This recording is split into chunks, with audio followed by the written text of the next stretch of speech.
In our introductory module, we considered the case of trying to predict the failure of O-rings in shuttle launches, and we saw that the methods that you have covered previously in regression 1 and regression 2 are not adequate for addressing this question. In this module, we will revisit the example, look again at the motivating challenger disaster which led to this question, and formulate tools which we need to address this situation. We will, to begin with, apply the methods which we learnt in regression 1 and see that they do not lead to a satisfactory answer. We will look at the theoretical drawbacks if we continue to apply the methods of regression 1 to the case where we have a percentage as an outcome. Briefly, we will look at an overview of the tools, fitting procedures, and ultimately we will answer the question, which is, could we have predicted the Challenger disaster? In our introductory module, we had looked at the failure of O-rings and whether we could have predicted the Challenger disaster as a motivating example.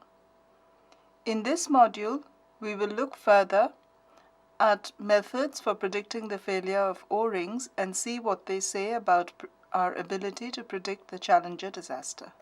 So to recap again, let us look at the slides we saw in the introductory module. So this is a video which looks at what happened to the Challenger space shuttle.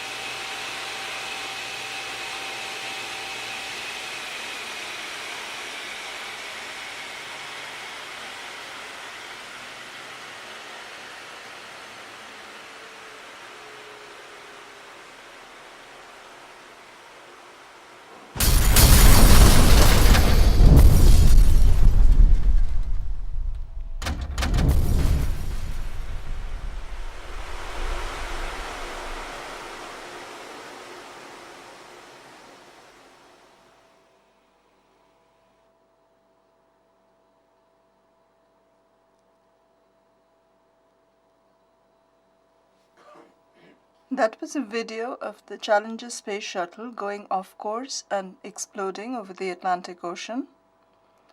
We also saw this slide, which is a result of a naive application of linear model theory to a dataset on O-rings, which is available in the Faraway library in R, and we saw that the results are a little disturbing in the sense that they lead to predictions which ultimately must lie outside of 0 and 1.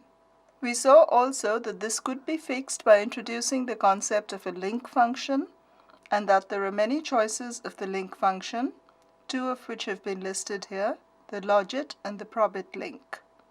The logit and the probit link are the common choices of the link function for the case when we are trying to model proportions or percentages. We saw also the result of using the logit and probit links for this data, and we see a more satisfactory answer, as also the fact that the predictions from both models are quite high. Let us now step back and look at this example in greater detail. So first, the Challenger disaster. The Challenger disaster occurred in January of 1986 when the space shuttle Challenger exploded a few seconds into its launch. Now it turns out that there had been controversy about a piece of equipment called the O-ring seals and their performances at lower temperatures. The O-rings are a piece of equipment, and there are 3 O-rings in each of the 2 boosters of a satellite, leading to a total of 6 O-rings. The question was, could the failure of the O-rings have been predicted? Such a question arose because it turns out that the O-rings were not necessarily tested under all experimental conditions, and in particular there was some concern that the performance of the O-rings was suspect at lower temperatures. The O-rings had been tested at temperatures around 40 degrees Fahrenheit and above in experimental conditions, but at the time of launch the temperature was 31 degrees Fahrenheit, and so there was some suspicion even before the launch that the O-rings could fail. There was a massive controversy about this following the Challenger disaster. Now let us explore this further looking at a dataset which is called the O-rings dataset. It is available from the Faraway library in R. So here is a description of the O-rings dataset. Now, as I just said, the 1986 crash of the space shuttle Challenger was linked to the failure of the O-rings. To be able to address this problem, the O-rings dataset in R looks at data on 23 previous shuttle missions. The O-rings is a data frame with 23 observations on two variables. The first is temperature, which is the temperature at the time of launch measured in degrees Fahrenheit. And the second variable is damage, which is the number of damage incidents out of 6 possible. That is, it is the number of damaged O-rings out of the total 6. This dataset has been discussed in detail in a JASA paper by Dalal, Fowles and Hoadley called The Risk Analysis of the Space Shuttle. It has also been explored more in the Faraway library and the associated companion by Julian Faraway. So here is a glimpse of the dataset. In the first column we are looking at temperature measured in degrees Fahrenheit, and in the second column we are looking at the number of damaged O-rings where the total is 6. Now we can see some suspicion from this dataset that at lower temperatures there is indeed a greater chance for the O-rings to fail. We can see one outlier, which is a situation when the temperature was 53 degrees Fahrenheit and 5 of the O-rings failed.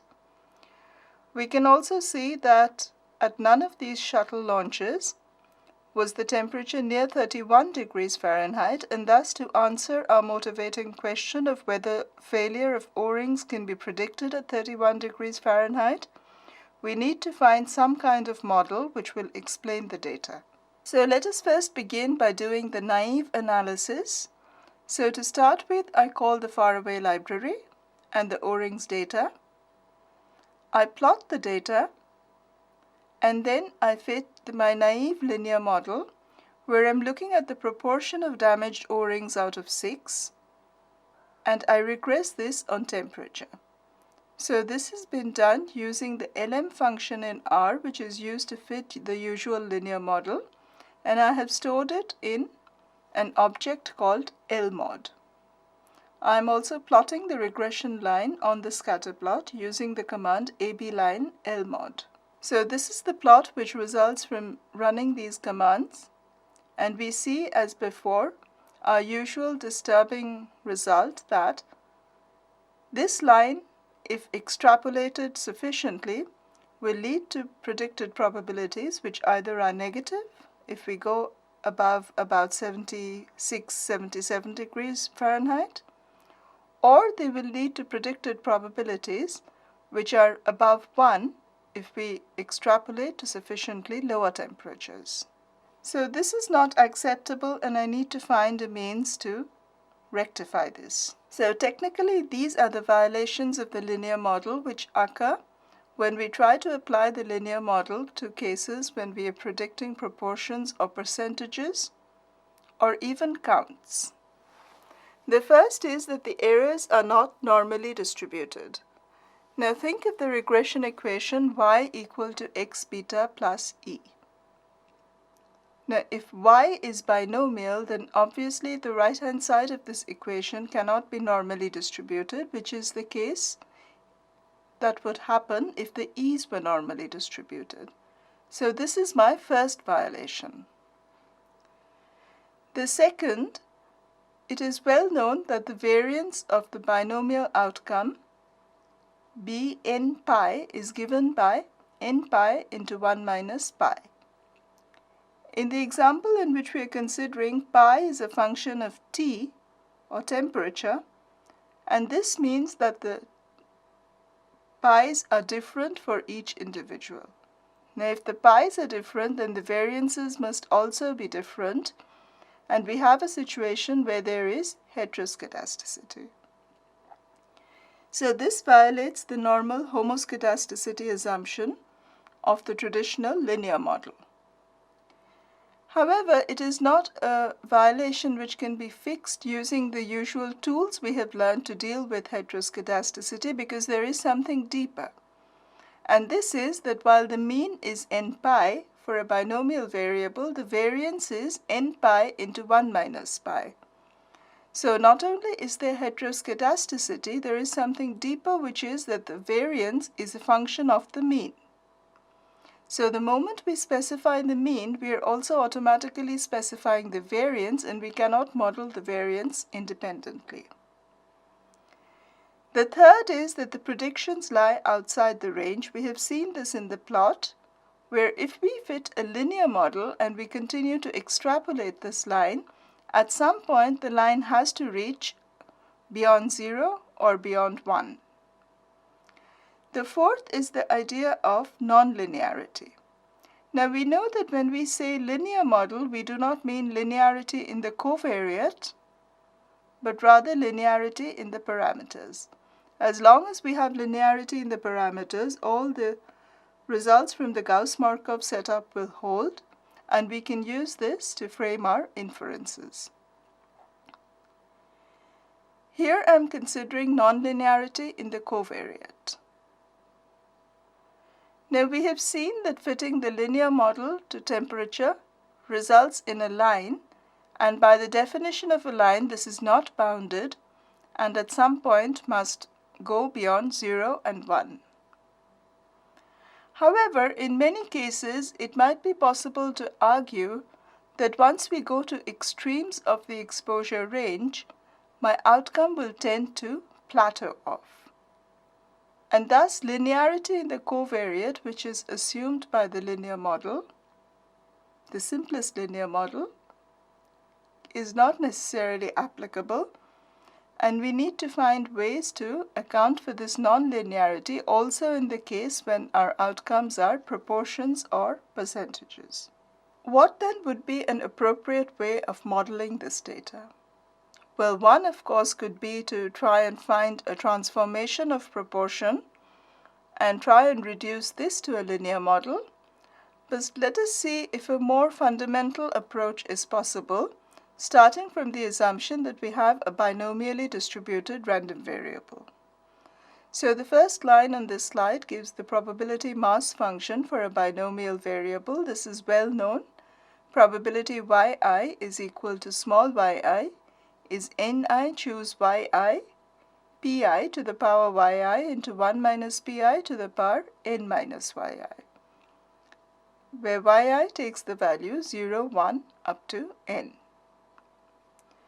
On the second line of the slide, I have introduced something called the linear predictor, which I will refer to by eta I. So eta I is simply a linear function of the covariates and also of the parameters. Now, just as for a linear model, it is enough for us that eta I is a linear function of the parameters, and we do not really care if the covariates here are linear or in some known transformed function. So again, I have written the PMF of the binomial distribution, and I have written a linear predictor eta I, which is a linear function of the covariates. Now recall that my original intention was to relate pi to eta I. The usual linear model says that pi is equal to eta I, and we see that this is unsatisfactory for various reasons. So let us see if we can fix this. Now, one way of fixing this could be to say that eta I is not equal to pi, but rather that eta I is equal to some function of pi, which can take a value anywhere on the real line. To this end, I have introduced three link functions here. The first is called the logit link, and here we say that eta is equal to log of p by 1 minus p. The second is called the probit link, and here I have said that eta is equal to capital phi inverse p, where capital phi inverse is the inverse CDF of the standard normal distribution. The third is the complementary log-log link, where we say that eta is equal to log of minus log 1 minus p. Each of these functions is called a link function, and of course in any application it is necessary to decide first on which link function we must use. For various reasons, the logit function is considered the most natural and is often the default choice in software for the case where we have binomial outcomes. But there are many situations where a probit or a complementary log-log or even any other function would be more appropriate. Again, this is something which we will explore more in a subsequent module. Now, here I have written the log likelihood function in terms of the predictors.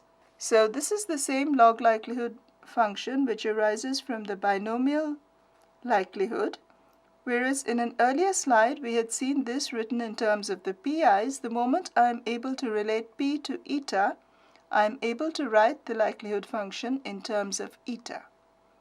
Now recall that eta is a linear function of the covariates and a function of the coefficients beta. So this means that this is the log likelihood function for beta. This leads to some simplifications.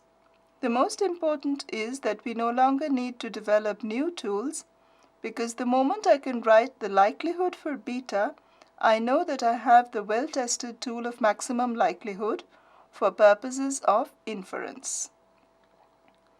Now it turns out that fitting the maximum likelihood is not as easy as in many standard situations, because the likelihood equations do not have any explicit form.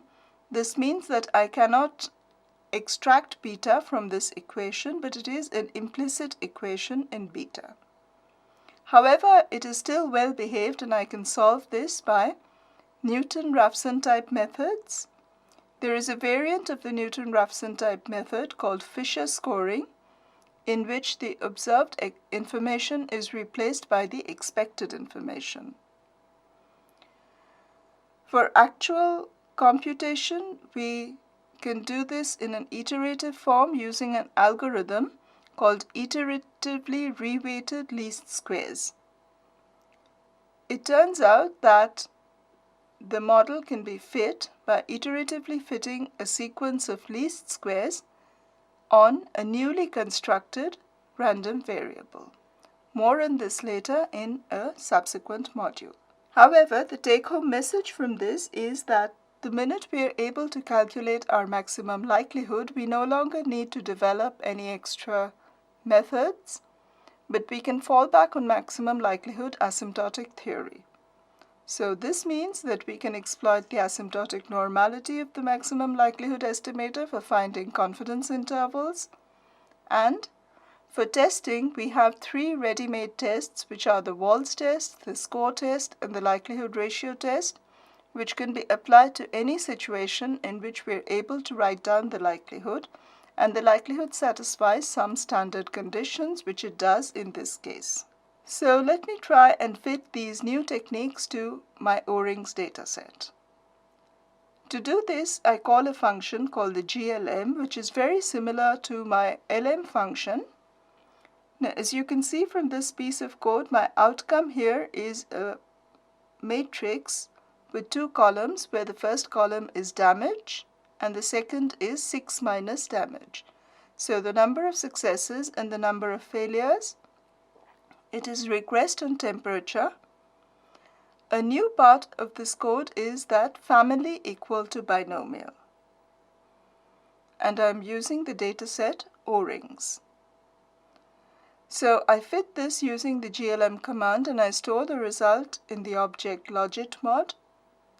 When I do summary of logitmod, it gives me some output including the value of the intercept and the temperature. Now these are the betas which were included in the linear predictor. Now in this particular case, I'm not really interested in the betas per se, but I'm interested in the value of the prediction. However, before going to that, let me also fit the probit model.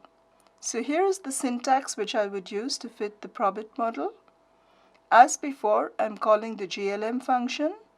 As before, my outcome is a matrix with two columns, where the first column is the number of successes and the second is the number of failures. I'm regressing this in temperature. My family is binomial. However, here there is a new piece of code which says that the link is probit. Now, in my earlier code for the logit model, I did not need to say explicitly that the link was logit. The reason is that for various good reasons, the logit is considered the default choice for the binomial model. Technically, the logit link is the canonical link for the binomial family, and we shall see later what this means, what it means for a link to be canonical and why this is desirable. The rest of the syntax is as before. I'm using the GLM function and I'm storing this in an object called probitmod. When I say summary probitmod, this is the outcome that it gives me. Again, these are the regression coefficients which are a part of the linear predictor. But in this case, I'm not really interested in the coefficients, but in the predictions. I can get that using the inverse logit and the p-norm on the linear predictor. And the predictions are given on this slide. It turns out that for the logit link, the probability of failure at a temperature of 31 degrees Fahrenheit is 0.993, while for the probit link, it is 0.989. So even though they're not exactly similar, they are both very high, and our conclusion is thus that based on the O-rings data set and the previous information we had on O-rings, it was indeed possible to predict that the Challenger space shuttle launch would result in disaster. To summarize, in this module, we used the example of the Challenger disaster as a motivation for introducing the concept of a generalized linear model. Our question of interest was whether we could have predicted the Challenger disaster. And if we look at it from a statistician's viewpoint, the problem was one of predicting a percentage.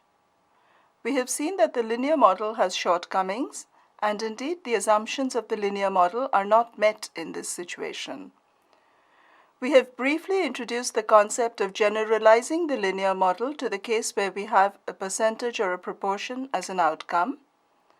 We have taken a quick overview of the methods, introduced the logit and the probit model, and seen that there are perhaps some model choices, additional model choices, which we did not need to consider when we looked at linear models.